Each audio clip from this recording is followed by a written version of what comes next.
Fresh out of military service, this guy is finally home. His girlfriend's been counting down the days, desperate to see him again. Priorities, though. This man has them locked in tight. One glance at her and he's already sprinting past, not even a proper greeting. Nothing stopping him from getting to that room, because sitting there waiting like a throne is his brand new gaming capsule. He ordered it before the army even got its hands on him. Back in the day, this dude wasn't just good, he was the single best hardcore player on the entire planet. A game so brutally difficult most people couldn't even finish the tutorial. That game eventually got pulled from existence, but something new just hit the market. Something very familiar, and Wild Horses couldn't keep him from logging in right now. The moment he dives into the game world, everything loads around him. A character slot. Blank, waiting, full of potential. The stage is already set.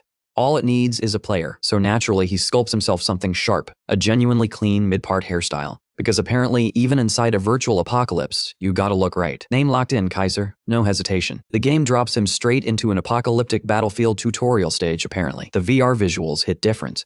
Whoever built this engine wasn't playing around, but looking good means nothing without something to fight with. So, a weapon comes first. Kaiser picks the sword. Classic, efficient, correct. That's where he runs into Charlie, a knight captain with real authority in this world. Charlie doesn't waste time with pleasantries. He pulls this new mercenary straight into the middle of active combat. The situation on the ground is already bad, and getting worse fast. Stop the monsters now, Charlie warns, or something far worse descends on all of them. Before Kaiser can even process the full briefing, aerial threats and warrior beasts are already closing in. Charlie's mid-sentence. But Kaiser's already moving. He doesn't wait for the plan. He just goes. And what follows is a clean, systematic demolition. Every creature in the immediate area wiped out. Keep in mind, this is technically his first time in this game. He's dismantling these hyena-faced things like they insulted his family, sending every last one of them straight back to whatever jungle spawned them. He'd been quietly worried the military might have dulled his edge. Instead, his movement feels sharper, lighter, faster, more natural than before. Charlie watches all of this and is absolutely gone for this guy. Full glaze mode. That reaction triggers the favorability system.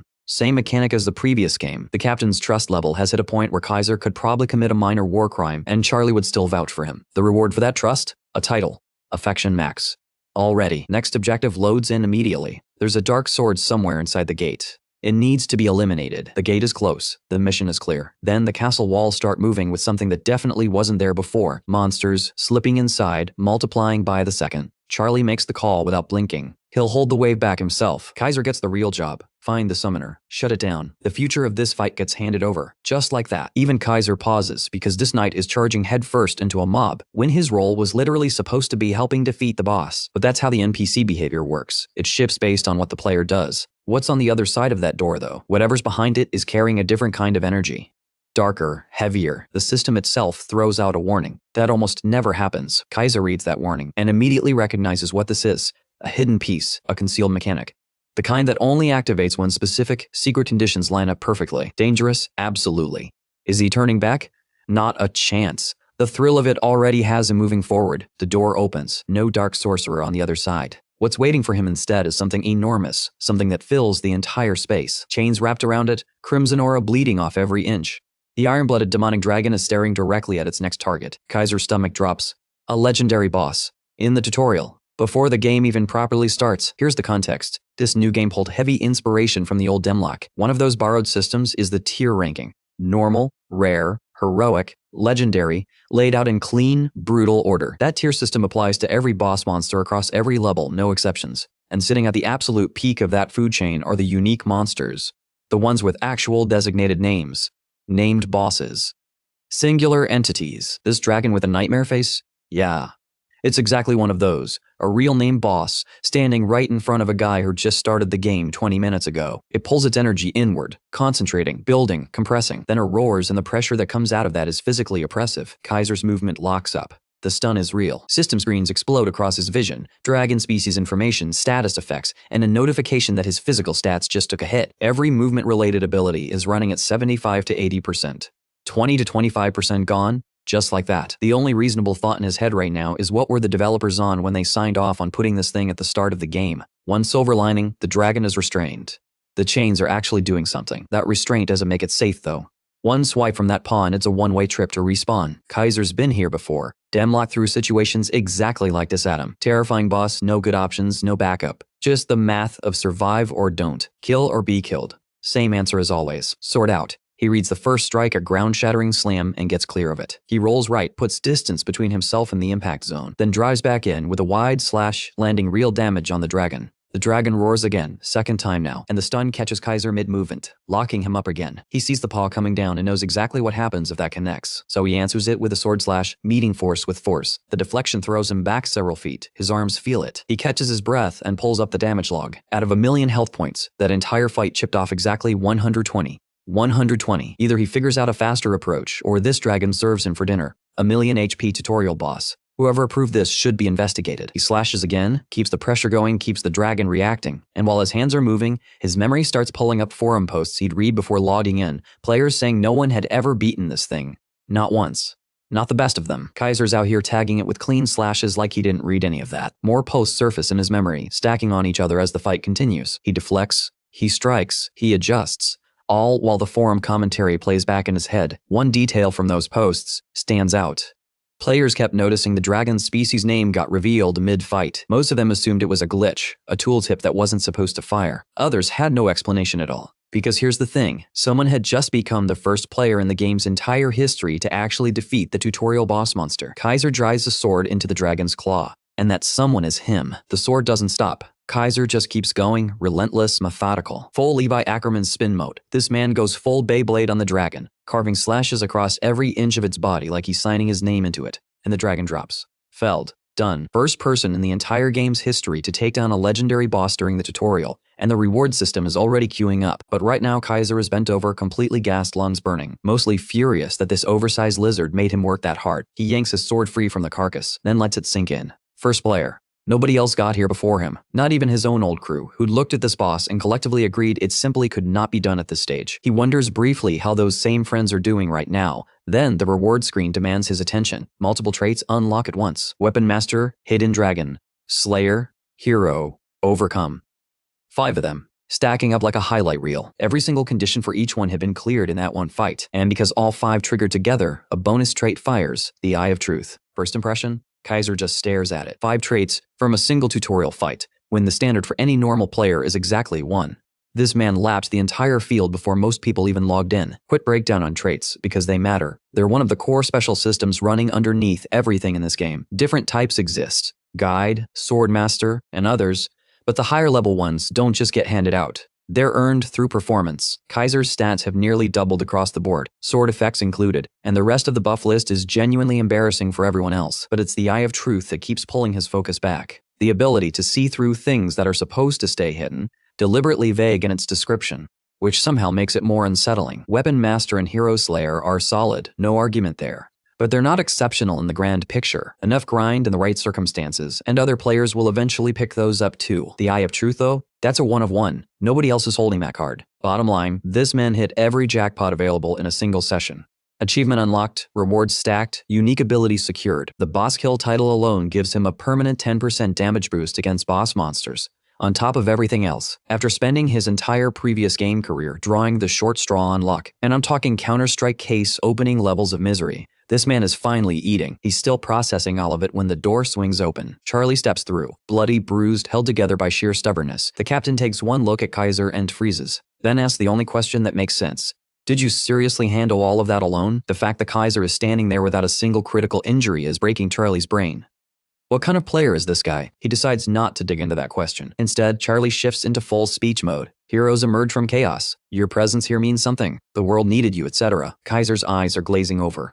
This dialogue is running way too long. Then Charlie drops to one knee and formally asks to become his sword, pledging service. The whole ceremony, the system confirms it's not just flavor text. Charlie's intent is genuine, and the subordinate bond is real. Kaiser blinks at him, genuinely thrown off by the sincerity of it. Here's the thing though, Charlie is already dead in the actual game timeline. This entire sequence was flagged as a past event, meaning no persistent in-game benefits carry forward from it. Kaiser shrugs internally and tells the man to do whatever he wants, mostly just to wrap this up. The system reads that as a formal acceptance. The captain's support registers, the bond is locked. Charlie exhales.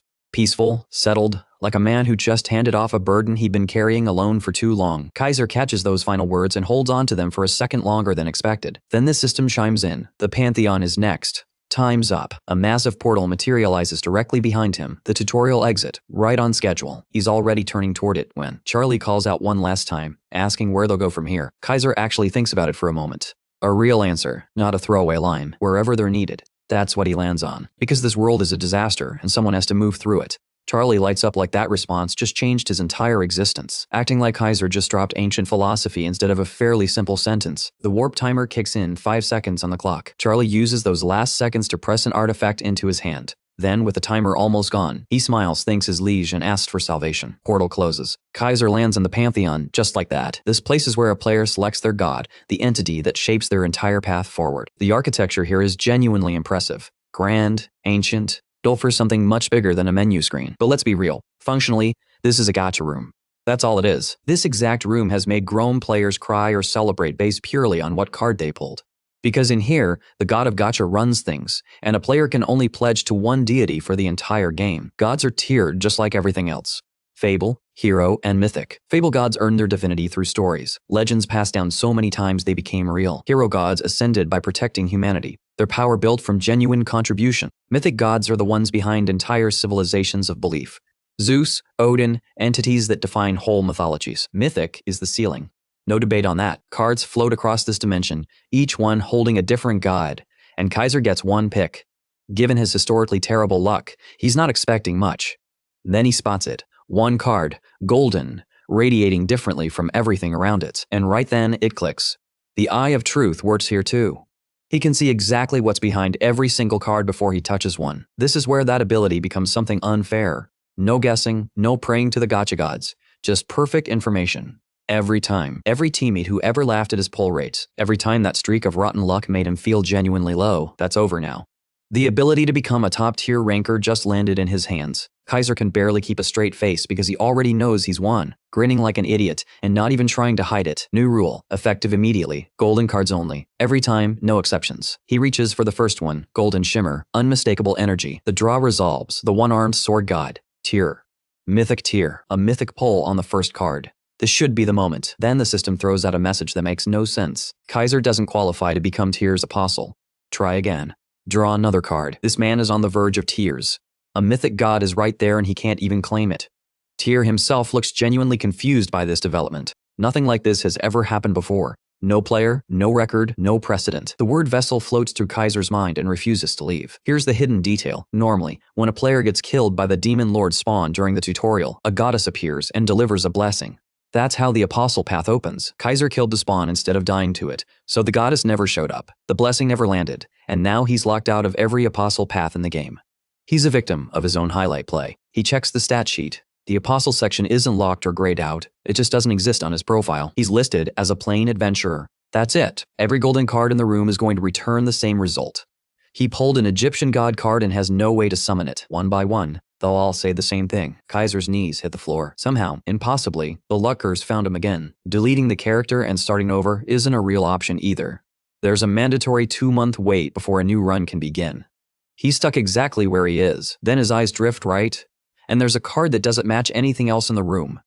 Red energy, seething and restless, unlike anything he's seen before. He's never encountered this card in any forum post, any guide, any discussion. It's completely unknown. He selects it anyway, and pulls the forgotten last adventurer, Kaiser. The qualification check runs, and it passes. He's eligible. Kaiser's entire screen bleeds red, and he already understands what this is. Another hidden piece.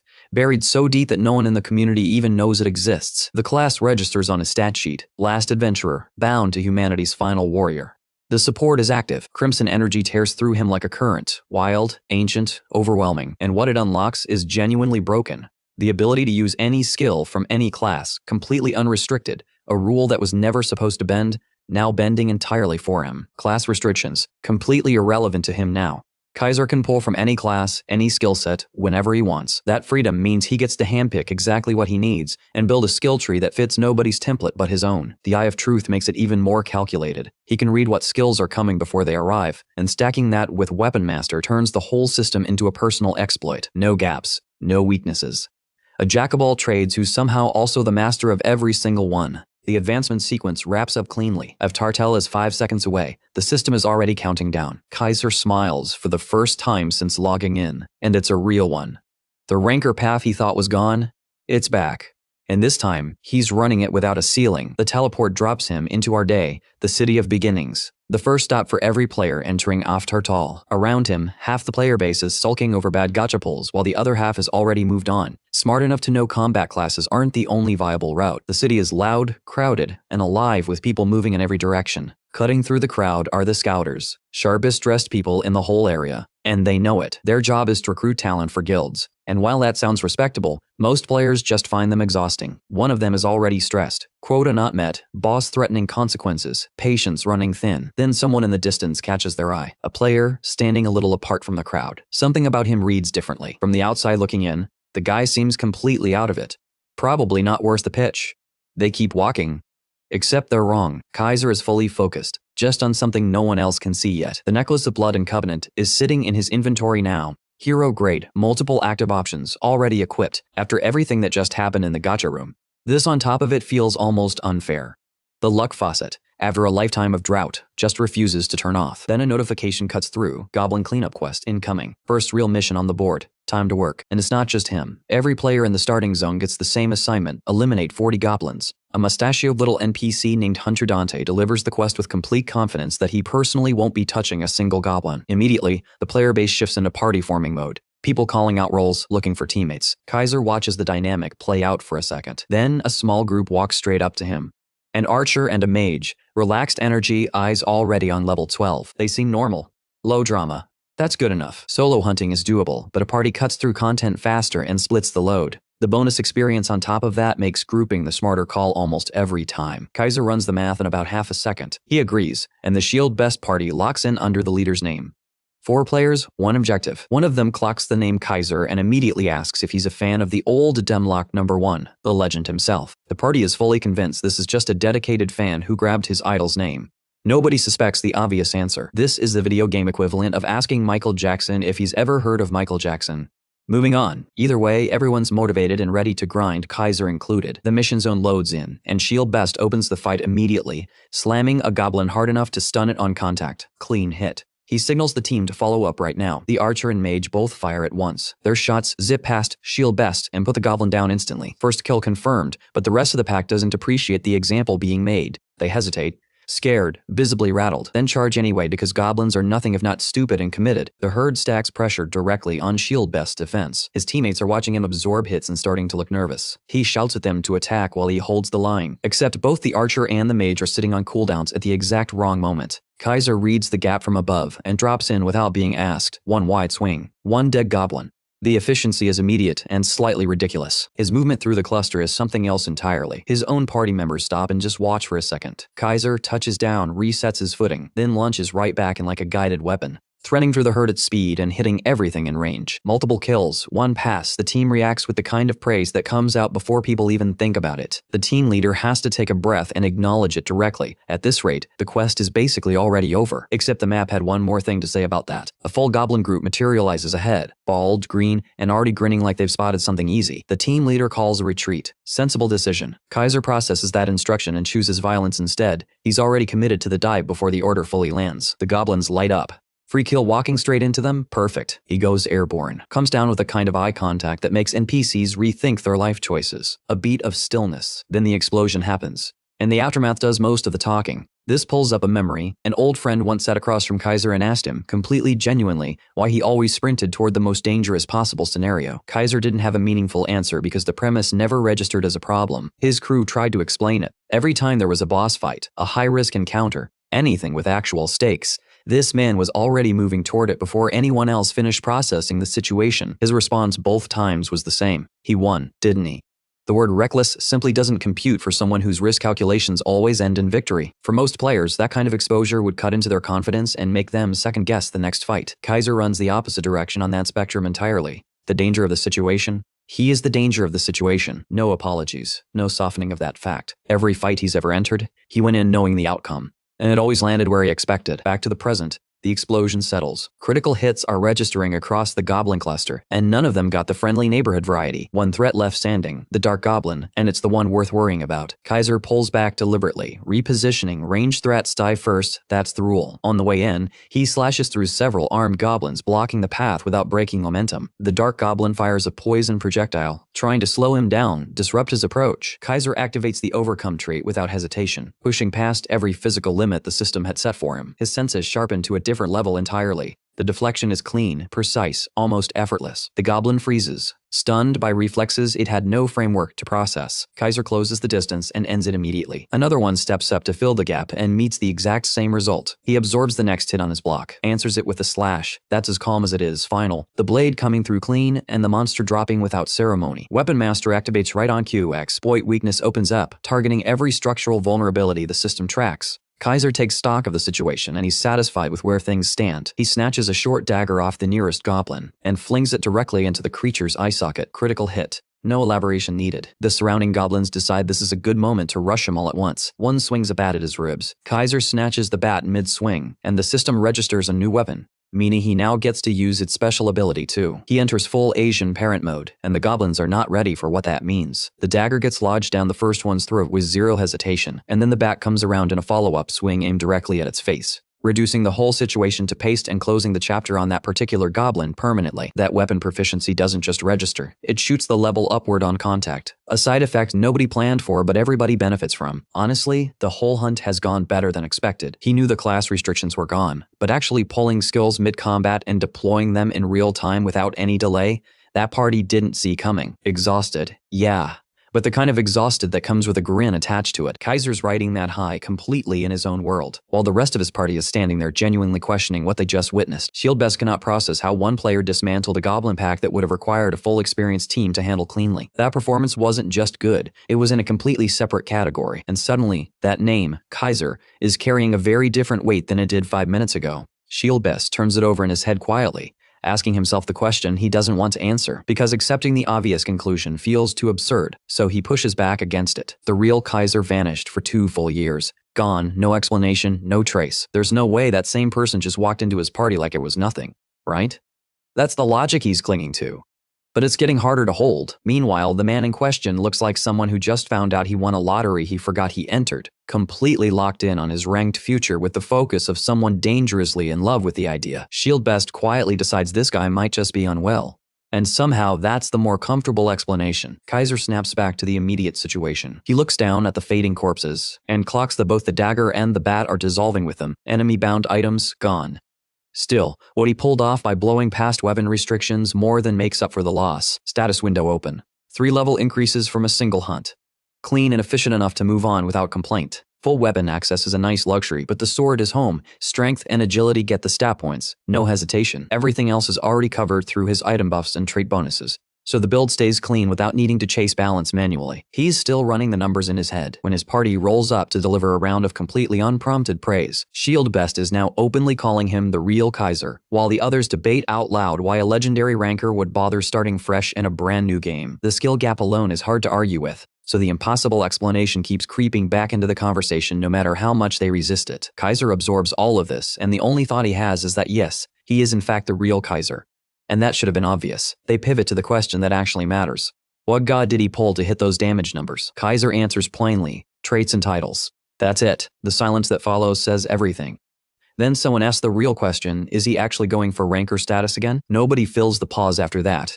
The question just hangs there for a moment. Shieldbest breaks it by suggesting they top off their stamina and keep hunting. The archer and mage are already on board before he finishes the sentence. Kaiser has no objection. Without anyone formally agreeing to it, his party has already shifted. Less like equals, more like people who understand they're playing alongside something different, but somewhere in the middle of all that noise. What surfaces in his memory is the old crew. That old group who never hesitated to hand him the whole raid on principle. Good memories, honestly. He wonders where they are right now, what they're running, whether they've found their footing in this new game. The thought gets cut off. An urgent quest notification fires without warning. Mini-boss, mutant goblin, priority level, no time limit attached, which catches Kaiser off guard. The target is clear. The party mobilizes. Cut to the cave entrance. All 4 of them standing at the mouth of the dungeon, the mutant goblin waiting somewhere inside. The archer and mage are already vocalizing their anxiety, and they haven't even stepped through the door yet. This despite the fact that they grinded all the way to level 9 on the way here, holding nothing back. Kaiser understands exactly why the nerves are real. This dungeon has a reputation that precedes it by a wide margin. Players call it the Newbie Slayer, and that nickname wasn't assigned ironically. The forum reviews alone painted a clear picture. Panic, repeated deaths, arguments about strategy. This place broke organized parties on their first attempt constantly. It's also picked up another name along the way, Ard's Tomb, because a first-run death here isn't an exception. It's practically guaranteed to happen to someone. Kaiser runs through the dungeon's design as the party moves into the entrance. This place doesn't reward individual skill alone. Specific teamwork patterns executed correctly and consistently. That's the only key that actually unlocks a clean here. The deeper they push into the cave, the complaints keep coming from behind him, growing more creative by the passage. Genuine calls for this dungeon to be removed from the game entirely, addressed to no one in particular. Shield Best has heard enough and puts his foot down. They don't have a choice. Clear this or stay locked out of everything worthwhile that comes after it. He frames it practically. Guilds operate exactly like companies, and companies don't take rookies who can't prove anything. This game enforces that standard mechanically. Every player's progress gets logged in the adventure record, a system that tracks everything and can't be faked or skipped. Guild recruitment checks it automatically. There's no shortcut, no workaround, no way to claim the dungeon clear without actually completing it. The system knows. Kaiser's read on the situation is straightforward. Clear this dungeon, or hit a hard wall of the next city. The boss inside is Ard. Handle him here or the chain breaks later. Even technically moving forward without defeating Ard is an option. But the boss waiting in the next city will block all further progress until this one is settled anyway. So the math is simple. Prove it here. Open every door ahead. The party reaches the boss gate, and whatever's waiting on the other side has been building anticipation since they entered. The panel confirms the parameters. 4 players maximum, all under level 10. Their team fits the conditions exactly, almost like the dungeon knew they were coming. Kaiser turns to the group. Everyone ready? Eubank answers first. Fully prepped, strategy reviewed over 10 times, no hesitation in her voice. Shield Best triggers the quest activation, and the acceptance prompt goes up across everyone's screen. All 4 confirm it without a second thought, and the gate swings open. Heavy, slow, deliberate, like the dungeon itself is taking a breath before what comes next. They step through into the habitat of Goblin Warrior Arda, and the energy in the room shifts the moment the door closes behind them. Kaiser rolls his shoulders. It's been a while since a fight actually required him to think. He's ready for that. The boss appears with a grin already twisted onto his face, like he's been waiting and enjoying the wait. 20,000 hit points on the health bar. The number lands heavy. A low growl rolls out of him as he locks onto the group, clearly delighted that someone was reckless enough to come wake him up. Eubank takes one look at the creature and genuinely asks the others whether she just got isekai'd, because this feels far too real to still be a game. Kaiser's voice cuts through the hesitation. Stay sharp because the boss is already charging. Shield Best makes the assessment in half a second. Kaiser is strong, but he's not 4 people at once. He can't cover the entire party alone, and everyone standing still is how someone dies fast. Shield Best drives forward, shield raised, and orders everyone behind him immediately. He plants himself directly in the charge's path and takes the full impact head on. The boss staggers. Stun confirmed. Shield Best doesn't celebrate, just shouts the order. Now, hit everything you got. Because that window is closing fast, the goblin has other ideas. Recovery happens in seconds, and it comes back with a sword swing that has intent behind it. Shield Best catches it again on the shield, protection trait activating on contact, defense and vitality climbing, as long as his party stays behind him.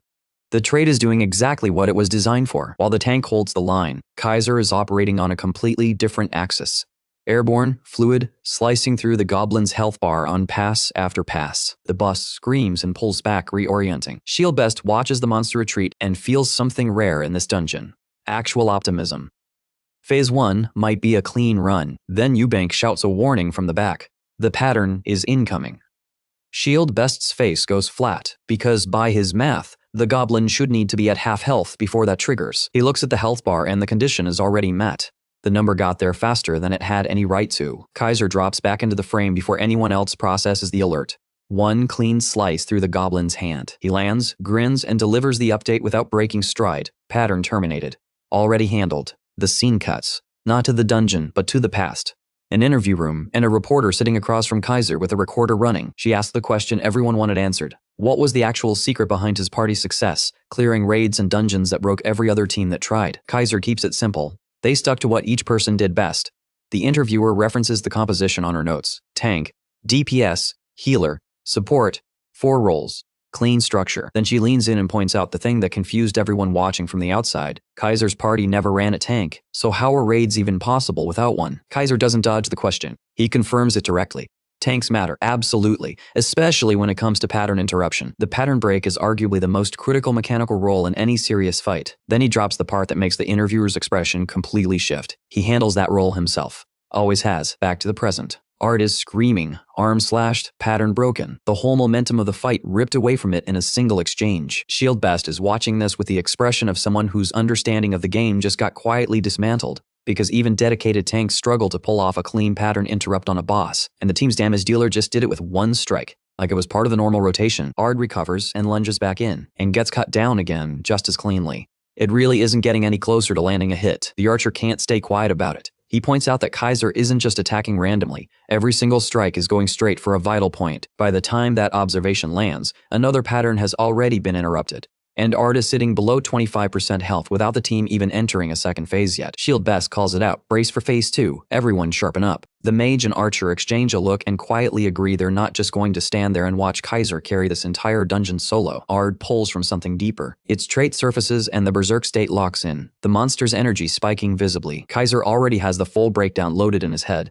Every boss in this game carries unique mechanics, and he made sure to know this one's before walking through that door. Ard the Goblin runs on 2 traits. The game handed it a dual condition toolkit designed to punish both physical and magic-heavy parties. The system calls it the 007 Bang. First trait, take 4 or more hits of physical damage and the whole team eats a stacking debuff. It punishes aggression. Second trait, land 3 or more magic hits and the damage reflects back. It punishes casters. On top of that, the berserk state shaves 4% off the entire team's movement speed. Small number, real consequence in a fight this tight. The archer is already vocal about the debuff, arguing that this boss keeps stacking new mechanics when it's barely taken a real hit this entire fight. Kaiser hasn't felt any of it. Not the debuff, not the speed reduction, nothing. His overcome trait cuts through the berserk effect entirely, leaving him operating at full capacity while the rest of the party adjusts. That realization puts a sharp edge on his focus. This is exactly the kind of advantage that changes how a fight ends. Shield Best shifts into defensive command mode. Avoid damage, prioritize evasion, don't feed the debuff conditions. Kaiser hears all of that, then announces his own plan, which is considerably shorter. Cut the monster down, and he's already moving before anyone responds. Ard swings at him like the last 15 minutes of this fight didn't happen. The outcome is exactly what you'd expect at this point. Kaiser carves through it with the kind of ease that makes the whole boss feel like an inconvenience more than a threat. The archer and mage are still trying to work out why the debuffs that hit them have had zero visible effect on Kaiser whatsoever. Shield Best has quietly stopped entertaining the possibility of losing. That thought left the building a while ago. He watches Kaiser move through the fight, and the question he keeps pushing away keeps coming back. Is this actually him, the real one? At this point, all 3 of them have largely become spectators, just tracking the sword as it keeps finding Ard over and over, each swing cleaner than the last. Right in the middle of that sequence, Kaiser hits level 10, the number ticking over mid-fight without ceremony. Swordsmanship proficiency climbs to level 7 alongside it, which means his sword damage just went up by 7%. Stacked on top of everything else already running, he pulls back and lines up the final approach. A finishing strike, fully committed, closing the distance to Ard in an instant. One cut, straight through the center, clean finish. The system processes it immediately. Notification fires across every screen in the dungeon. Mutant Goblin Warrior Arde, defeated. Dungeon cleared. Nobody celebrates right away. Shield Best is somewhere else entirely in his head, turning the same question over, trying to land on an answer. Is the person standing in front of him actually the legend, or is this some extraordinarily convincing coincidence? The other 2 catch the energy from him, and the shock spreads through the group before anyone says a word. Then the system adds one more announcement on top of the clear, record-broken first place on the time attack rankings. Contribution-based rewards process automatically. Kaiser lands the top slot without any argument from the numbers. A red leader top drops into his inventory alongside a pile of goblin items he'll likely never touch again. The title attached to the clear's throne of the time attack adds a clean 10% to his speed stat. Another permanent buff. Just sitting there, Kaiser stands in that result for a moment and lets himself enjoy it. He earned this one. System screens light up across the party, and the reaction from the archer and mage is immediate and loud. The drops are genuinely excellent and they know it. They turn to Kaiser and start running through every compliment available to them. He just smiles. Doesn't deflect, doesn't perform modesty, just accepts it simply. Then Shield Best speaks up with the energy of someone delivering bad news he caused himself. He points at the ranking screen. The leader's name is the one displayed in first place. His name, not Kaiser's. He apologizes directly, didn't think to swap the leader tag before they entered, never actually expected a first place result to matter. Kaiser looks at the screen, connects the dots, and immediately understands what that top 10 ranking visibility actually means in this game's ecosystem. A first place finish on a dungeon ranking, even a beginner dungeon, is the kind of credential that gets you noticed by the major guilds. Even at this tier, the spotlight matters. And right now, that spotlight is sitting on someone else's name, after they quietly knocked the top player, Annihilation, off the leaderboard. Shield Best apologizes again and offers to cover financially. Whatever it takes, Kaiser waves it off without hesitation, genuinely unbothered. These things happen. The system defaults to the party leader's name automatically on dungeon entry. Nobody planned for a record clear, and nobody blamed anyone for not planning around an outcome this clean, honestly. Internally, he's fine with staying off the board for now. Attention at this stage of the game is a complication he doesn't need. What actually matters is already in his inventory. The warrior set grade variable, depending on the pull, is legitimately one of the best item sets available out of this dungeon, and he pulled pieces across multiple grades. The haul is objectively good. No name on a leaderboard is going to change the mood. Shield Best reads the easy smile on Kaiser's face and asks again, visibly uncertain, "This is really okay?" Kaiser looks at him like the question barely needs an answer. "Relax. It's fine. Let it go." The party launches into another round of appreciation for how casually he handled the whole situation, and then the system interrupts by announcing the dungeon is closing. Shield Best leans toward the archer quietly and admits that before today, he thought the stories about Kaiser were heavily inflated by people who wanted the legend to be bigger than the reality. After what he just watched from start to finish, he doesn't think that anymore. Kaiser glances over and notices all three of them are still standing there, completely stationary, and asks if they're planning to live in the dungeon permanently. That snaps the daydream. All three of them physically jolt back to the present, and they make a run for the portal before the window closes on them. Back in the village, the party has a quest to wrap up. They cut through to the back alley and find the alchemist's shop. Modest from the outside, completely different story once you step through the door. Behind the counter stands a hooded figure, energy clearly somewhere between irritated and contemptuous. This is the alchemist, and his resting expression is not welcoming. The vibe of the room shifts the moment the group steps in. He clocks their hesitation immediately and leans into it, asks if they've already given up, reminds them flatly that he still needs a significant volume of blood for his research, and he's not lowering his expectations. Kaiser sets the blood vial on the counter without a word. The alchemist goes still. Not even 40 minutes have passed since the quest went out, and these people are already standing in front of him with the delivery complete. He looks at the group, their posture, their expressions, the complete absence of panic, and something in his calculation about these players quietly recalibrates. The alchemist's face goes full tomato, cheeks red, eyes darting everywhere like he just got caught passing a love note in class. Gold drops into Kaiser's inventory, and right alongside it, a silver ring handcrafted by the guy himself. The system makes sure Kaiser knows exactly who it came from. Quest complete.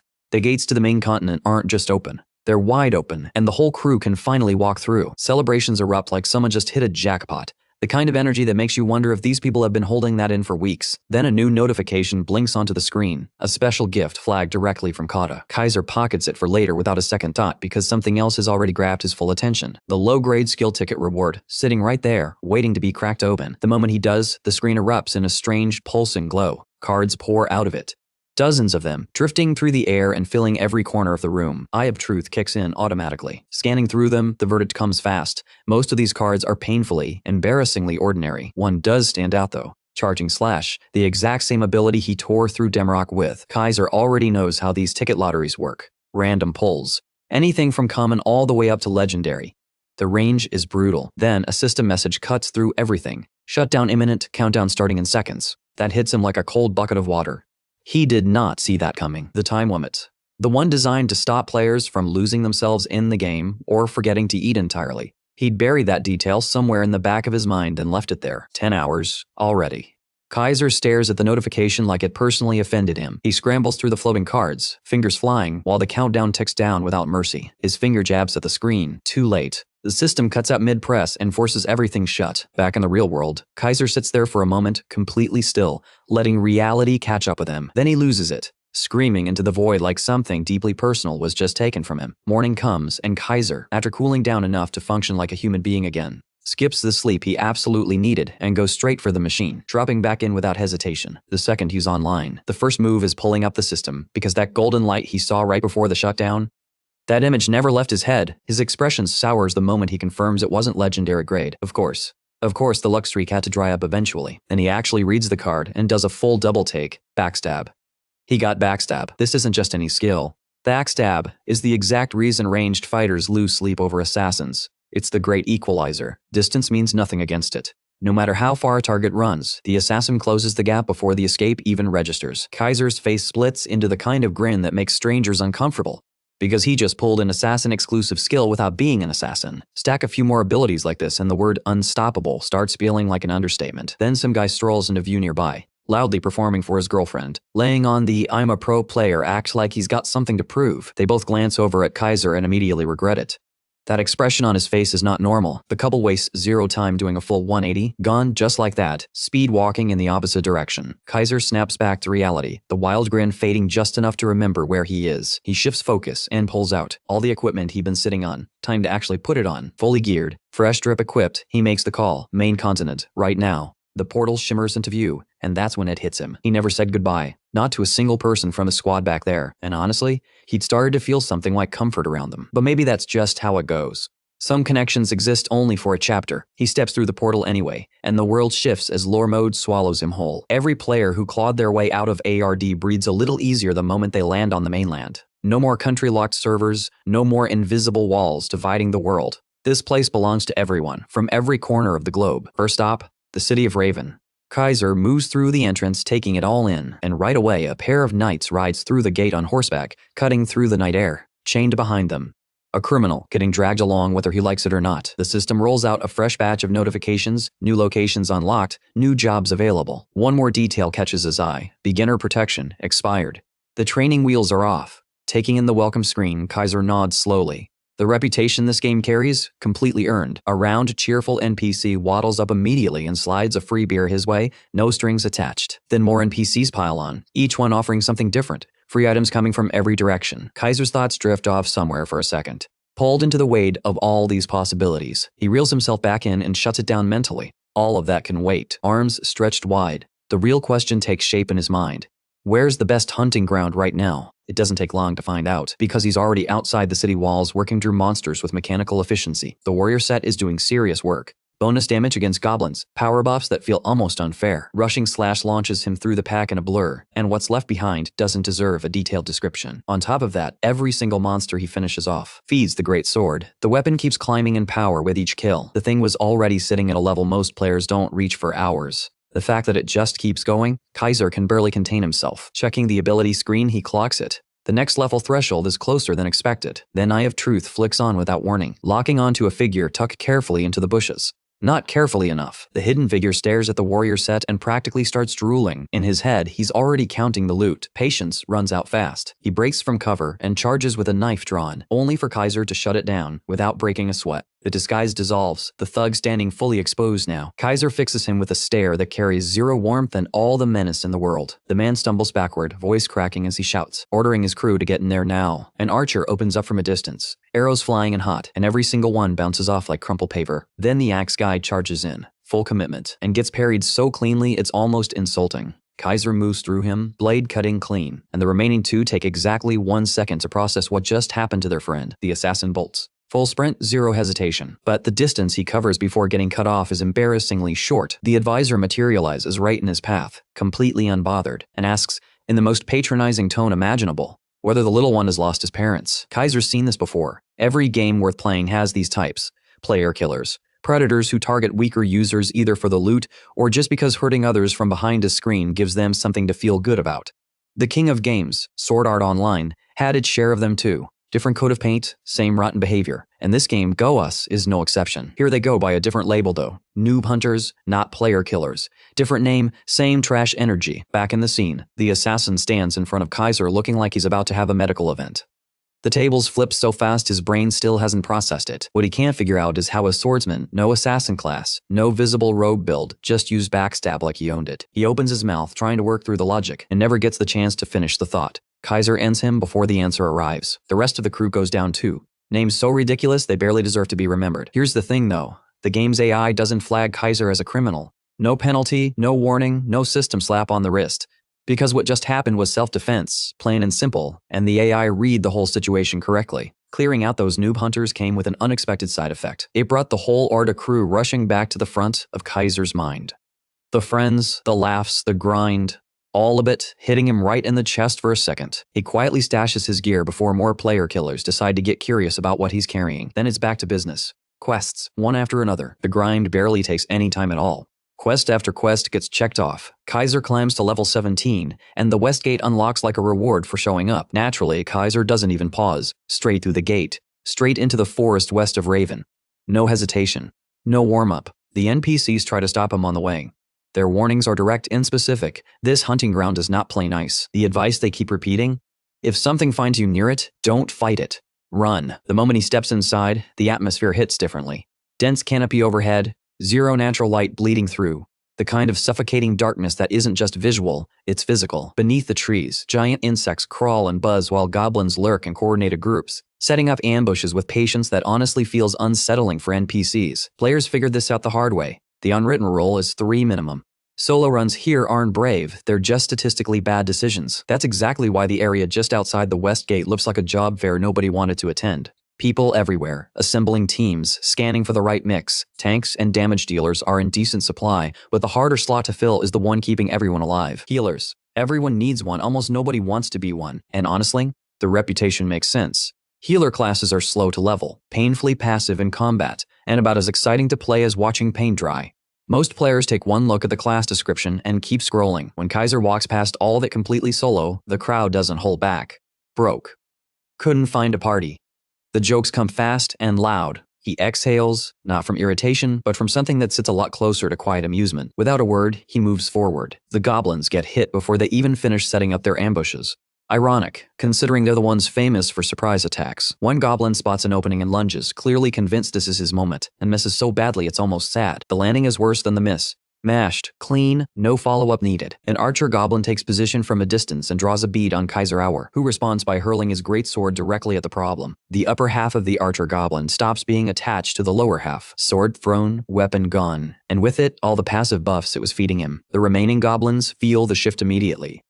For the first time, they actually think they have a shot. What they don't account for is the axe Kaiser pulls out without missing a beat, pivoting straight into backstab combos with downward strikes that erase that confidence fast. He works through them methodically, one by one, and somewhere in the middle of all that, his axe mastery ticks up a level. With the goblin quest wrapped up, something shifts in the air behind him. A presence, closing in, not bothering to hide it. A massive centipede emerges from the undergrowth, moving with the singular focus of something that hasn't eaten recently and has decided Kaiser looks like a solution. Every bird in the surrounding trees launches skyward in a single panicked burst. Kaiser launches upward too. Airborne, the centipede right on his heels beneath him. A war cry tears out of his throat, and he torques his entire body midair and brings the weapon down with everything he has. The centipede eats the full force of it and gets launched sideways by the impact, but it doesn't stay down. It comes back with a full head of steam, and whatever that creature is feeling right now, revenge is definitely part of it. Kaiser reads the return charge and braces, intercepting it cleanly. At the same moment, a battle axe materializes in his left hand. And yeah, up close, this thing is genuinely one of the ugliest creatures he's ever seen. One heavy axe swing shears off the centipede's mandibles entirely. 2 more sword strikes after that, and it's over. The monster drops. The level up notification fires, and the stats screen confirms it 2 full levels in one fight. Kaiser takes a breath and mutters that leveling isn't exactly a walk in the park. But things are moving well. Most of the available quests are already behind him, and he's scanning for what's next. One catches his attention among the Westgate quest list. Low priority on the surface, a simple retrieval. Find a girl's lost pendant and bring it back. He gears up and moves out. He already knows where to look. The route there goes smoothly until a line. An actual queue of adventurers, standing in neat formation, waiting their turn. Kaiser clocks the exact tree immediately. Pendant spawn point, no question. The people waiting grumble among themselves, impatient voices layering over each other as the line crawls forward. Then a specific conversation cuts through the noise. Someone's talking about an execution order, handed down for the griefers from earlier. The general take? The assassin brought it on himself. Reckless move, predictable outcome. Then one of them drops a name. Kaiser. Every internal alarm Kaiser has goes off at once. They keep going. The part about backstabbing a non-assassin using that skill, how it doesn't add up. How the story sounds fabricated. He tells himself nobody's gonna take that seriously. It sounds too far-fetched to stick, but it's enough. He files it away immediately. Stay quiet. Stay low. Don't draw attention. A swordsman with assassin skills is already a puzzle. 6 traits on top of that. That's not a mystery people let go of. Guilds don't sit on information like that. The second they confirm it, the recruitment pressure starts. And for the ones who'd rather eliminate an unknown variable than risk it joining someone else, it gets uglier than that, especially if those people trace back to Demrock. That faction doesn't really do negotiation. They acquire or they destroy. There's no middle ground on their end. Kaiser reaches forward and pulls the pendant free from the tree branch. He reminds himself quietly, not yet. Too early to make bold moves. Back outside the west gate, Camilla's face lights up the moment she sees the pendant back in one piece. The gratitude is genuine. She thanks him like he just pulled her out of something serious. The rewards roll in, 1 gold, XP, and a personal gift from Camilla. While that's processing, level 20 hits, and a skill draw ticket drops right alongside it. Camilla makes a point of mentioning that pendant isn't just jewelry to her, and yet she holds it out to Kaiser as his reward without hesitation. He thanks her and adds, gently, maybe don't lose it again this time. She laughs, thanks him one more time, and as that smile lands, Max Affinity activates on its own, and Camilla's affinity reading spikes sharply upward. Kaiser blinks at the number as he walks away, genuinely caught off guard by how fast it climbed. He works out the logic, young girl. First meaningful interaction, probably just a sensitive affinity threshold. He files it, moves on, because the next quest is already lined up. Dungeon Subjugation, Westgate Exterior, reward is a draw ticket. He is not skipping that under any circumstances. He pulls up the map. 2 dungeons sitting just outside the West Gate. Goblin chiefs in one, ant nest in the other. The warrior build points him toward goblins. But there's a catch. Both dungeons require a full party to even start the quest. His real abilities cannot come out yet. That's not a preference, it's a calculated decision. So he approaches the dungeon entrance doing his best impression of an ordinary player. Around him, the scene is pure, organized chaos. Players are practically sprinting in circles, hunting for a level 20 mage. The desperation is visible from 20 meters away. Weapon repairers and item collectors are running their own separate noise alongside that, turning the whole dungeon entrance into a wall of overlapping voices and competing urgency. Kaiser pauses when he spots production-type players mixed into the crowd right outside the dungeon. Not exactly who he expected to see this close to the entrance. Thieves and wildly overconfident players are getting waved off before they even finish their pitch. Meanwhile, every mage in the vicinity has people swarming them like they hold the key to survival. Because in this dungeon, they basically do. Kaiser recalls the hierarchy clearly. Mob boss matchups dictate everything in this game. Against the Goblin Chief, mages aren't just useful. They're the difference between a clear and a complete wipe. Which means swordsmen for this particular dungeon are not exactly a hot commodity. He knows this. Then a voice calls out from behind him. He turns. A player, looking him up and down, offering a party slot if he's still running solo. Kaiser asks directly. They know he's just a swordsman, right? They confirm it without blinking and explain they're only here for a quest clear. Just need a warm body to fill the last slot. Something about it doesn't sit right. But he plays along anyway. He accepts, and the party invite comes through the system screen a second later. One look at their stats, and it's obvious. These people know exactly who they're standing next to. Rewind a few minutes. They'd spotted him well before he approached. That red warrior armor set doesn't exactly blend into a crowd. Rookies don't walk around in gear like that, not even close. Which gave a player called Bastard Sword. And yes, that username fits the energy perfectly. An idea that had nothing friendly behind it. The party drops into the Goblin Chief's high difficulty layer. A couple of torches doing minimal work against the dark. First encounter goes cleanly. A red goblin scout taken down fast. The system pops up immediately. The chief knows they're here now, up front. Act macho and the party leader move like they own the tunnels. High levels on full display. Watching them work, Kaiser genuinely can't argue with the execution. Clean rotations, heavy output, real coordination. Then the Goblin Chief sends the welcome party. Dozens of red eyes blink open in the dark simultaneously, and the tunnel wall starts shaking as a full stampede locks in on their position. The squad pivots and, suddenly generous, offers Kaiser the wave. All his, they say. They'll jump in if it goes sideways. The mage girl follows that up with a smile and a promise. Perfect opportunity to test how well they sync. She'll absolutely cover him if anything goes wrong. Kaiser looks at the offer, looks at the wave, looks at the smiling mage, and every single red flag he owns lights up at once. Not that any of those red flags slow him down for a second. Kaiser launches straight into the horde, charging / carving through the pack like those red-necked goblins were set up specifically for him to practice on. That's all the confirmation the leader needs. The movement, the precision, the instinct, this is the guy they've been tracking. He tells his tank to read the newcomer properly. Get a full picture. The tank watches for a moment and comes back with one word, not second rate. Not even close. Clean dodges, vital point targeting that's unusually fast for someone swinging a great sword. Kaiser moves like someone who's been doing this for a very long time, but something still doesn't add up, and the tank says it plainly. The skill is there, sure, but at this level, Kaiser shouldn't have been able to put down Assassin Boy 69. That name carries real weight. Ass's Cans is one of the most broken PvP kits in the game. Stealth, poison, and the kind of 3 versus 1 potential that makes other classes deeply uncomfortable. Losing to an unknown swordsman? That math doesn't compute. The mage girl cuts the analysis short with barely contained impatience. They're here to drop him in a ditch, not write a report on him. Details don't matter when the outcome is already decided. The leader nods at Tank, quietly. Get it moving. All 3 begin drifting backward toward Kaiser, posing as backup. Casual, unhurried, nothing suspicious about it.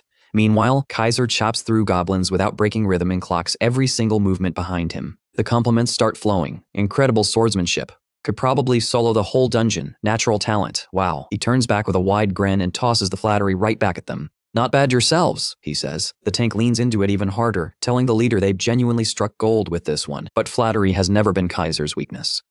Two possibilities are already mapped out in his head, clear and cold. Option 1, he's bait. They let the monsters do the work, grab his loot off the corpse. Nobody gets their hands dirty. Except they haven't moved on it yet. The leader keeps pushing forward, not out of any genuine plan to clear the dungeon. He's waiting, hunting for the exact moment Kaiser is most exposed, most committed, least able to react. Wave after wave gets cleared. The dungeon keeps moving, and somehow every fireball the mage girl throws at Kaiser specifically misses. The leader calls her out on the terrible aim. She blames the goblins for getting in her line of fire, completely unashamed about how bad that excuse sounds. The three of them are already winded, writing off Kaiser's survival as dumb luck piling up. Kaiser, meanwhile, is genuinely baffled. He's practically handing her clean windows, and she still can't land it. That takes a specific kind of bad. Then the boss room appears. Last chance. The gate grinds open slowly, and the weight of what's inside presses out before anything is even visible, a suffocating aura bleeding through the entrance like a warning. Two elite goblin soldiers step into the corridor first. The chief's personal detail, and they are not standing there to greet anyone warmly. The leader points at Kaiser. Handle those two, we'll take care of something on our end. They look up to assign the order, and Kaiser is simply gone. Not retreating, not repositioning. Gone.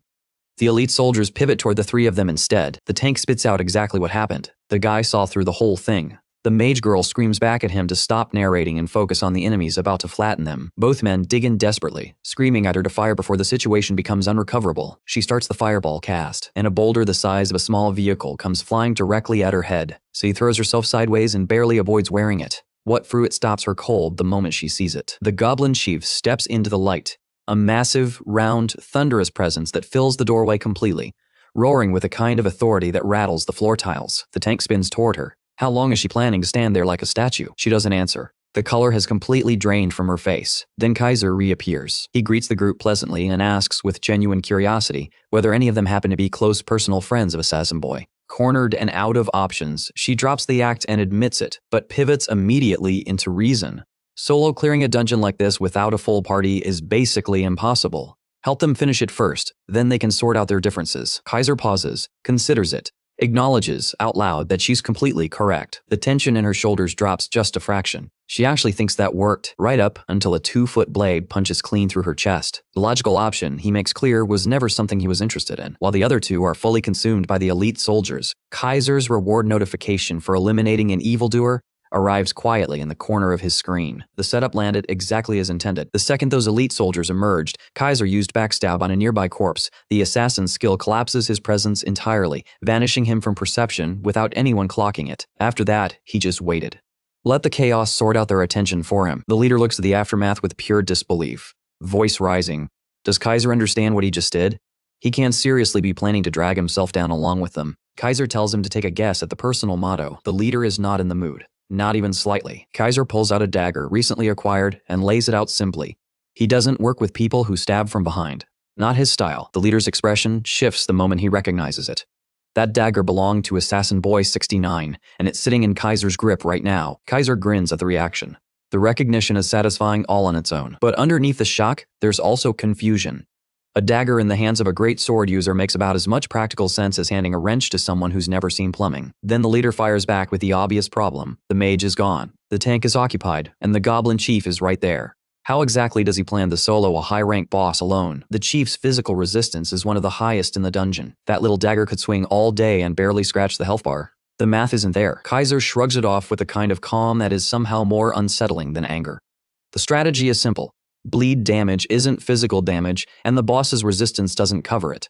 That's the door. The leader's voice climbs. Bleed alone soloing a high-rank boss is not a thing. That's not how any of this works. Kaiser's grin doesn't budge. He's not talking about regular bleed. Then he disappears, and reappears a few feet ahead in the same breath. Before the leader can process the movement, his health bar starts collapsing. The stat gap between them is enormous, and that gap is exactly what feeds the damage. The wider the difference, the nastier the bleed output. Both the elite soldier and the party leader start coughing up blood at the same time, violently and without warning. Choking on it, the leader rages at the game's design. Punishing him for having higher stats makes no sense. 4 levels apart, that's it. For bleed to hit this hard, something else has to be stacking underneath it. Kaiser watches the numbers tick down with quiet, almost academic interest. On paper, the skill that triggered was a standard level 20 acquisition. Nothing flashy. The rare condition attached to it though. That part he didn't see coming himself. It stacks. The effect compounds with itself, and Kaiser just happens to be holding the exact combination of skills and weapons that turns a modest bleed into a runaway multiplier. The leader's brain short-circuits trying to explain it. Hacks. It has to be hacks. His last words, choked out with whatever breath he has left, are a curse. Filthy cheating bastard. Deeply ironic last words for a player killer who chose the username Bastard Sword. The tank watches his leader drop and screams the name into the dungeon air. His face says everything his voice can't. The realization lands like a ceiling collapsing. They were never the threat in this room. The plan that was supposed to be airtight has left both of his teammates cold on the dungeon floor, and he's standing next to the person responsible. They were never the hunters. Kaiser walked them through their own trap from the moment the party formed. By the time running becomes the priority, it's already irrelevant. One clean slash from the dagger in the armored tank folds like the weight of his gear was always the problem. He drops to his knees, bleeding out. A few seconds is all he gets before the dungeon claims him to. All of the scheming players accounted for. Along with the elite goblin soldiers, they were too busy dying to fight. The goblin chief has been watching all of this unfold from the back of the room. He seems to have briefly forgotten he's supposed to be part of the encounter. Then his two personal guards hit the ground, and the memory returns fast. The roar that follows shakes loose debris from the ceiling. Kaiser exhales. Right. The enraged fatty still needs handling. Since he came all the way here, he decides to make it enjoyable. The chief launches off the ground and comes down like a falling building. Maximum weight, zero subtlety, physical resistance not yet active. A knee straight to the face sends the massive body stumbling backward, hurt and significantly less dignified than a boss monster should be. Embarrassed and furious. Selfish defense activates, and physical damage resistance slams into place, reducing incoming hits to almost nothing. Kaiser doesn't pause to reconsider. The thief's skill fires again, blade cutting across multiple angles in rapid succession. Same as before. Blood erupts from the goblin chief like pressure finally finding a release valve. The creature spins around with murder in its eyes, watching half its health disappear from a single exchange, and locks onto the one responsible. Kaiser stares back with the focused calm of someone already deciding where the next cut goes. The rage evaporates from the chief's face almost instantly. What replaces it is pure instinct. The chief turns and runs. A dungeon boss in its own boss room, fleeing from the player that walked in to fight it. Historic. Kaiser closes the distance through backstab while the chief glances back over its shoulder, convinced it's bought itself some breathing room. It swings that double chin back forward and finds Kaiser already there, inches away, dagger positioned and ready to finish what started the moment that gate opened. The goblin chief opens its mouth to scream and doesn't get to finish. Victory notification, level up, and one grotesque, sweaty belt dropping into the inventory. Not exactly glamorous loot, but Kaiser needed a belt, so the universe delivered on that front at least. A ranked spot in this dungeon was right there for the taking, and the thought lingers for a second longer than he'd like to admit. No time limit though, so the case gets dropped before it becomes a real conversation with himself. What does demand full attention is the pile of rewards scattered across the dungeon floor, picking up the shield first. The weight and craftsmanship make one thing immediately obvious. These three spent serious money on their kits. The leader's sword alone was top shelf, not budget gear, not borrowed gear. Someone invested in Bastard Sword, and Bastard Sword threw it all away, chasing the wrong target. The name fit him to the end, but now the only thing he'll be hurting is whatever storage chest the sword ends up in. Kaiser lifts the necklace to get a better look. An eye of truth switches on without being prompted. Something in the far distance catches the ability's attention, something with light behind it. Too bright for a stealth user. The glow doesn't match that pattern at all. It's something else entirely. He moves toward it, and the moment he gets close enough, the system drops a notification that stops him mid-step. Hidden dungeon discovered. That hits like a bucket of cold water. He blinks, processes it, and drops straight into lore mode. Hidden dungeons sit in a category entirely above the standard dungeon ranking system. Explorer-class players, to people literally built to find secrets, dedicate entire playthroughs to hunting these and come up empty most of the time. The entrance placement alone is designed to frustrate absurd locations, zero obvious markers, and entry conditions that often feel like someone wrote them as a joke. Kaiser reads the conditions for this one and stares at the screen for a moment. Discovered solo inside a dungeon that normally requires a full party to clear. The entry condition only activates if nobody else is standing with you when you find it. He exhales and reminds himself that a hidden dungeon with easy conditions wouldn't be worth the name. Then the reward tier loads, hero grade. His next breath comes out differently, somewhere between a laugh and a declaration. He's clearing this dungeon. That's not a plan, that's a fact. There's a quote from Freed, one of this game's established veterans, that gets passed around constantly. Entering a hidden dungeon is like resting your head inside a predator's mouth. Most players nod along with that analogy, because they've seen what happens when people treat it as an exaggeration. The moment focus slips, the jaws close. No second chances, no respawn at entrance, just gone. Kaiser walks in anyway. The dungeon answers immediately with a tunnel vision debuff, vision locked to a narrow cone. Everything else blacked out. His hero trait activates in response, shredding the curse before it fully settles and snapping full 20-point Session 20 vision back into place. Rude welcome. He's more fired up now than when he entered. Then a hooded goblin speaks, unhurried, almost theatrical, noting that not many enter this place without a tremor of fear showing somewhere on their face. Kaiser steps closer to get a better read on the room and gets the full picture. Undead goblins, spiders, the kind of collection that belongs in a nightmare someone had after eating too late. He takes it all in and genuinely gets creeped out. No performance, no bravado. Just a visible reaction. The shaman catches that reaction and runs with it immediately. Laughter building into something unhinged. Then Kaiser clocks the name tag floating above the creature and the celebration in his own head stops cold. Named boss.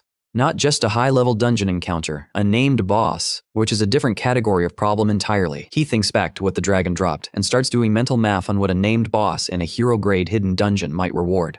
His expression shifts accordingly. The goblin launches into a monologue, genuinely puzzled about how any human managed to find this location. Kaiser notes with mild surprise that the creature thinks more than it looks like it should be capable of. The shaman cuts the philosophy short and issues the verdict plainly. Kaiser is not walking out of this dungeon. And with that, the undead army mobilizes. Kaiser doesn't move from his spot, just fires back that the lesson the shaman needed is about to get delivered personally. Backstab activates as he says it, and he makes a point of verbalizing the warning. Ranged fighters who forget to stay alert around melee fighters tend to regret it. He teleports directly behind the shaman, and the shaman was already expecting it, hurling one of its undead soldiers between them without hesitation. The soldier detonates on contact. However, the smirk the shaman was building disappears mid-formation, because Kaiser reappears behind it again. Otachi already drawn. The shaman looks down at the knife, and the sensation of being cut registers a half-second after the fact. Kaiser leans in and reminds it, calmly, almost conversationally, that he did mention the alert thing. The shaman drops the theatrics entirely. Several undead soldiers levitate simultaneously, and they launch toward Kaiser like living artillery. Every single one gets dodged without Kaiser looking particularly stressed about it. The direction of each throw, the wind-up, the intention behind it, all readable, all predictable. The shaman's strategy is visible a full beat before it executes. Then the momentum shifts in a single moment. Kaiser gets driven hard into the wall. The shaman practically sings about it. This is the end, he announces, and triggers another chain of undead explosions.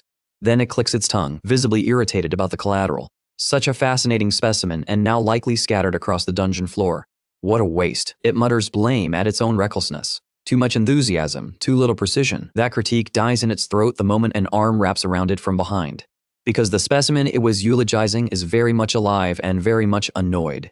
And he doesn't stop at just the grab. Kaiser leans in close and lets the shaman know it's out of skills. Then, because why rush, he puts the dagger away and starts using his fists instead. The first punch sends the scrawny goblin across the room, spine meeting wall with a sound that echoes. The creature makes a noise that isn't quite a groan and isn't quite a shriek. This particular brand of violence is clearly new territory for the shaman. Nobody has ever just hit it. Kaiser stands over it with the kind of calm that communicates the situation completely. There's no debate about who controls this room. Jihad pulls together what shreds of dignity it still has and mutters something about revenge. One day.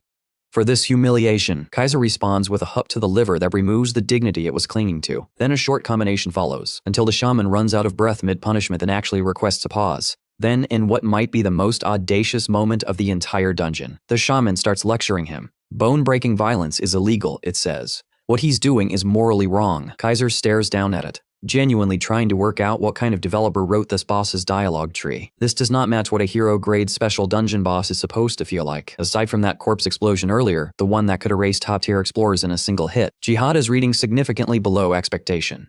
While Kaiser sits with that thought for half a second, the shaman quietly starts setting its broken bones back into place. Then it slips backward, opens up the distance, and leaves Kaiser blinking at the sudden gap. Jihad straightens up and announces, with recovered confidence, that the retreat was intentional. A calculated drop in his guard. Black fog rises from the shaman's body, a special trait activating and spreads across the space between them like something alive and hungry. The system flags it immediately. Temporary rank elevation incoming. Kaiser reads the notification and isn't particularly worried. A heroic ranks loser ranking up is still a loser.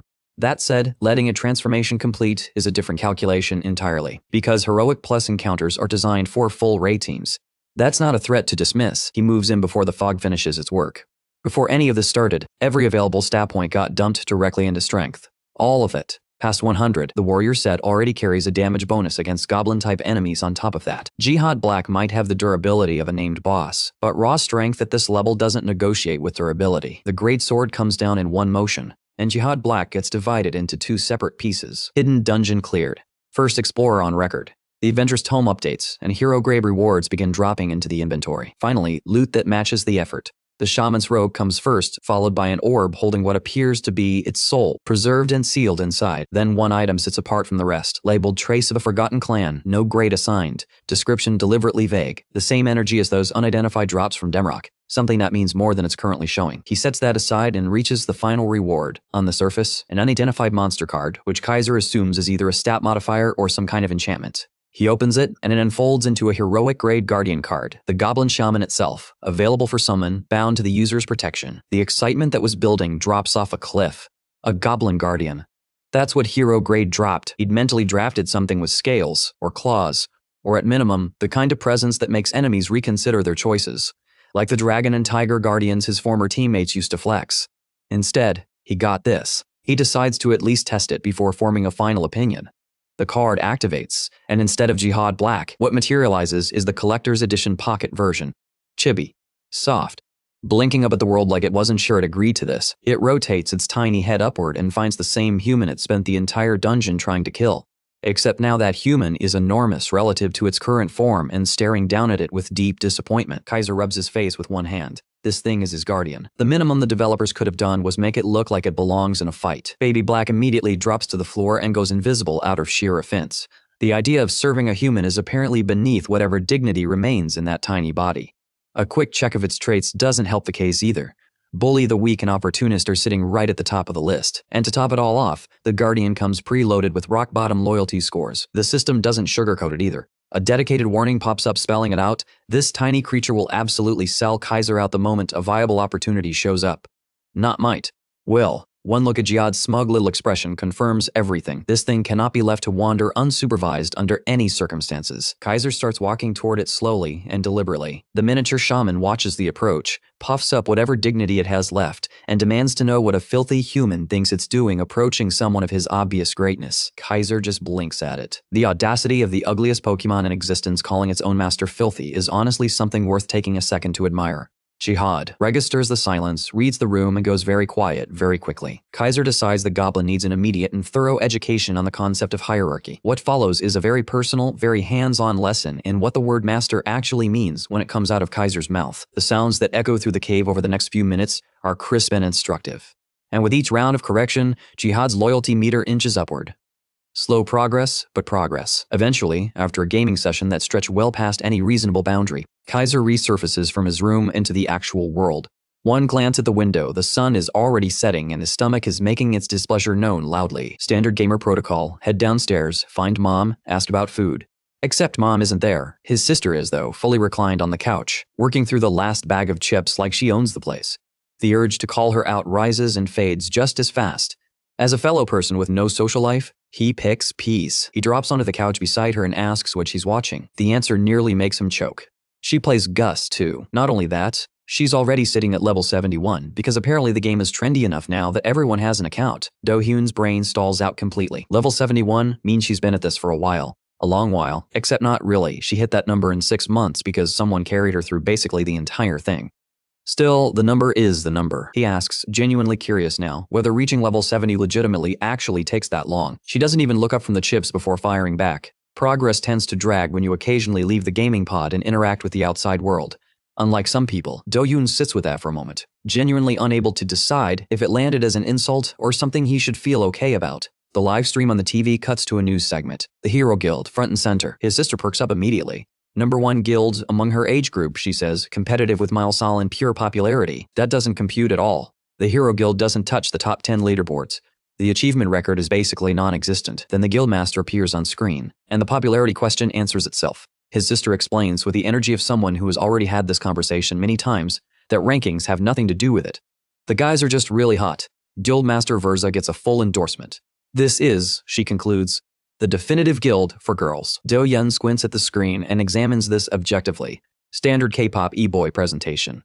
Clean jawline. Nothing that explains the scale of the reaction. His sister insists the man is handsome and cool. 2 words that will never apply to the person sitting next to her, and they both know it. Do-Yun files that assessment away under deeply personal grievances and thinks that's bold commentary from a solid 6 whose primary achievement today is finishing a bag of chips on a couch. She adds that the guild's YouTube channel is exploding specifically because of Versa's presence on camera. Do-Hyun stares at her blankly, so she explains, nearly every major guild runs a YouTube channel for views, and the big ones pull millions of them regularly. That lands on him like a brick. Views mean ad revenue. Ad revenue at that scale means serious money. She confirms it without blinking. Versa probably clears $1 billion a month from YouTube alone. Do-Young goes completely silent.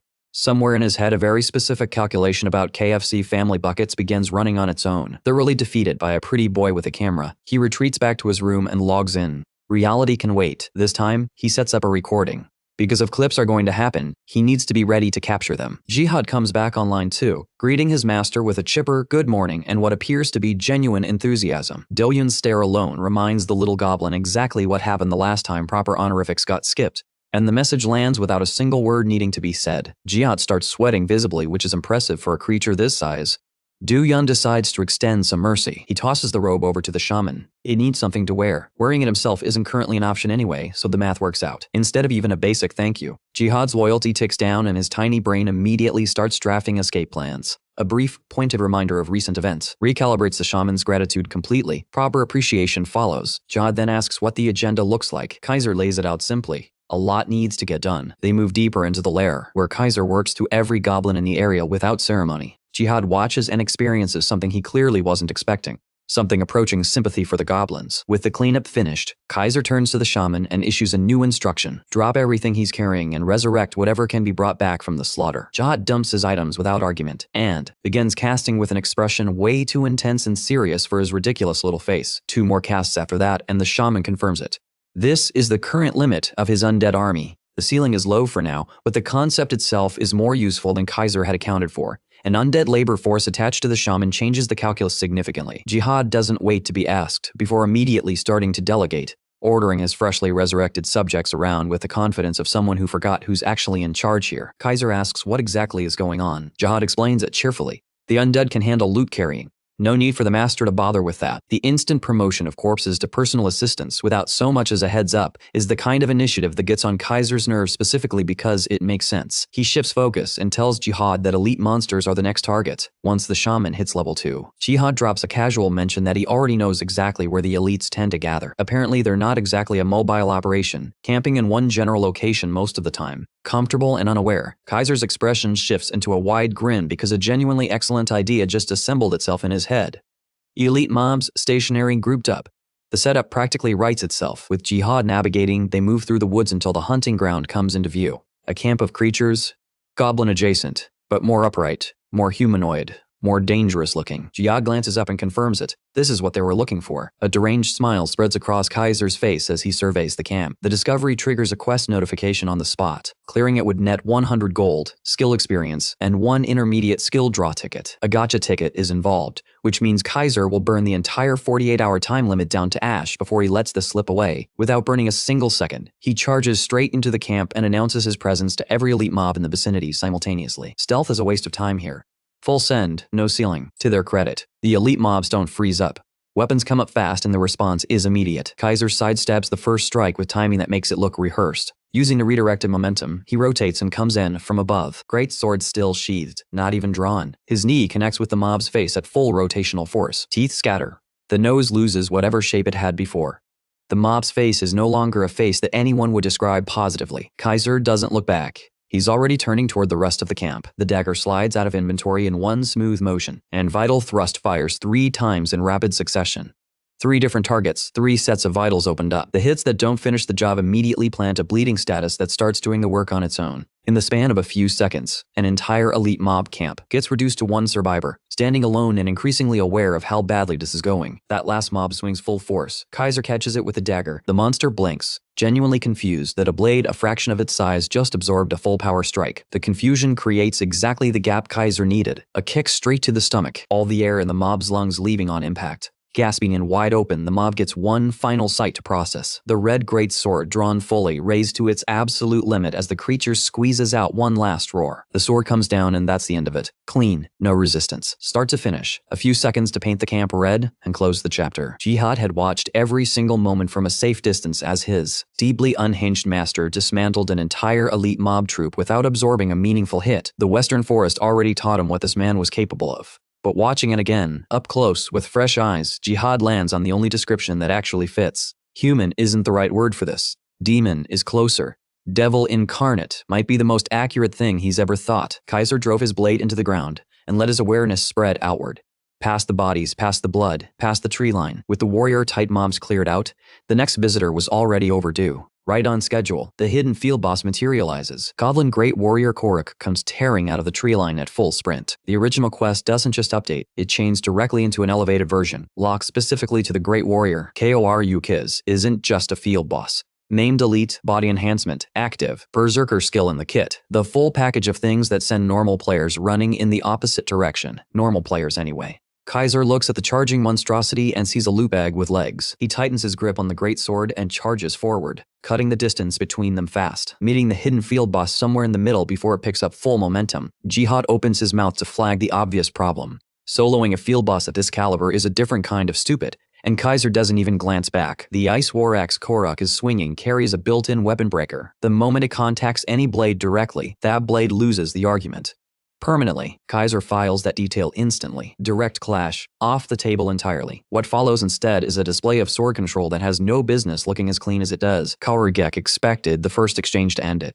Instead, he's standing there dazed, processing the fact that it didn't. Jihad is equally baffled, watching from the side with his tiny mouth slightly open. The war axe came within a fraction of connecting with the great sword's flat, and at the last possible instant, Kaiser rotated the angle just enough to redirect the force entirely, sending the weapon breaker swinging through empty air. Then he lifted his head and locked eyes with the oversized goblin with the most deliberate taunt he could manage. It worked immediately. Korok raised the axe overhead, furious and fully committed to round 2. Closing in to uncomfortably short range, Kaiser stripped all the momentum out of the icy weapon before it could build into anything dangerous. What followed wasn't elegant footwork or technical repositioning. Both of them just stood their ground and traded blows, point blank, nothing fancy, just raw exchange after exchange. Jihad has been alive for 100 years and has never watched anything like this. Kaiser wasn't absorbing damage, wasn't getting staggered, wasn't getting pushed back. Every incoming strike was getting intercepted with a precision that dissolved its force before it could do a thing. The attacks weren't being blocked, they were being dismantled mid-swing through pure technical execution. Parrying is one of the most rewarding defensive tools a swordsman has access to, and also one of the most punishing. A frame-perfect window, and if the timing slips even slightly, the whole thing collapses. It's one of the only true defensive options in the swordsman kit. Against predictable mob patterns, most players use it sparingly. But against the right opponent, with the right read, a clean parry can neutralize skills that have no business being neutralized. The success rate sits at a level most swordsmen won't bet their survival on in live combat.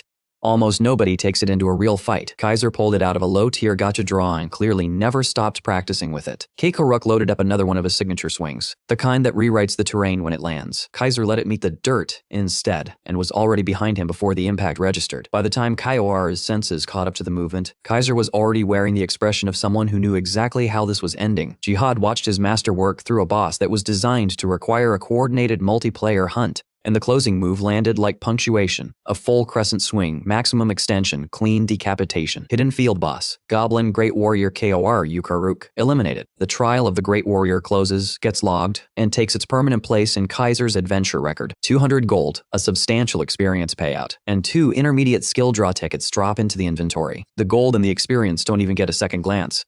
The gacha tickets, though, those have his full and undivided attention. What follows can only be described as a man losing his composure entirely. Celebrating like fire was just invented, and he's the one who figured it out. Jihad watches the caveman dance unfold, and feels something he doesn't have a word for, somewhere between embarrassment and secondhand discomfort. In combat, this man moves through enemies like something that escaped from a nightmare.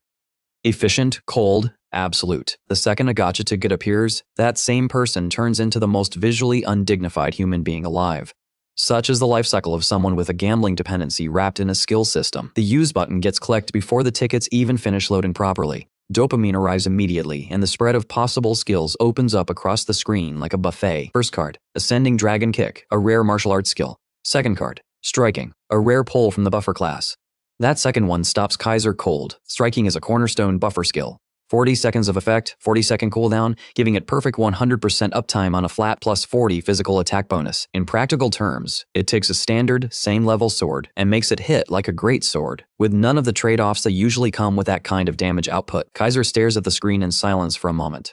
Today was genuinely that kind of day. A DPS who can self-buff is the solo player's dream scenario. No party dependency, no waiting on a buffer to rotate cooldowns, just clean sustained damage on demand.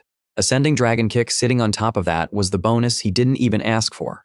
He's wanted that skill for one reason specifically. It looks absolutely incredible. The field boss drops don't disappoint either. Karuk's red leather top and bottom, both hero grade, along with rare red and blue leather shoulders and Koruk's essence ring rounding out the haul. The goblin set has officially served its purpose. Retirement, long overdue. Kaoryub's full red and blue Great Warrior set goes on immediately. Set bonuses, 10% expanded slam attack range, 6.5% boost to all melee damage, and a flat +4 across every stat. The numbers are clean. The two-tone colorway is a genuine visual upgrade too. And even Jihad, who doesn't give compliments easily, offers one unprompted. The little shaman admits, quietly, as if hoping it goes unheard, that Kaiser can be genuinely terrifying when he's serious. Kaiser absorbs that as the compliment it was intended to be. There are moments he surprises even himself with how completely stacked this build is becoming. He leans into the satisfaction of that thought, setting into full self-congratulatory mode, while Jihad considers whether any conversation with this man is worth attempting. Then the gloating gets interrupted by a notification. Jihad's loyalty just dropped by 1 point. Kaiser reads the room immediately. The little goblin insulted him internally and the system snitched. The great sword comes out, not violently, just visibly. A reminder that staying in line is a survival decision, not a suggestion. Fear, it turns out, is a remarkably efficient loyalty recovery tool when Jihad is the subject. With everything wrapped up here, there's nothing left worth staying for. This forest has given what it had. Time to move. And yet, even fresh off eliminating a hidden field boss, the appetite for another loot drop is already active. One kill streak started, might as well keep going, but the math has other plans. Advancing to the next city requires clearing the continent's trial first. The trial condition: hunt down Spider Queen Eliza and reach level 24. Inconveniently straightforward. The Spider Queen operates out of the Western Forest, and like every field boss worth targeting, her lair entrance is never quiet. Players cycle through constantly, trying their timing against each spawn window. Right now the crowd is decent sized, gathered around a 10-minute timer ticking down to the next spawn. Last spawn was confirmed at the Eastern Web, which has some players betting on a pattern repeat. That logic has just enough basis to be tempting, but field bosses don't owe anyone a pattern. West, north, anywhere is equally possible, and nobody actually knows. Kaiser arrives at the web-covered lair just ahead of the spawn window closing. He turns to Jihad and asks directly whether the little goblin has any specific intel on the spawn point. Jihad shakes his tiny head. The Spider Queen is newer generation, outside his personal knowledge base. He doesn't have the data. Kaiser takes that mild disappointment and files it.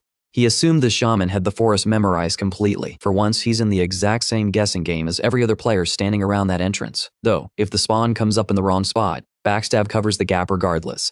That's not nothing. Then the Slayer trait activates on its own, and the playing field tilts back in his favor immediately. The Spider Queen spawn point surfaces directly in his mind. Precise, clear, no guesswork required. Useful, but also strange.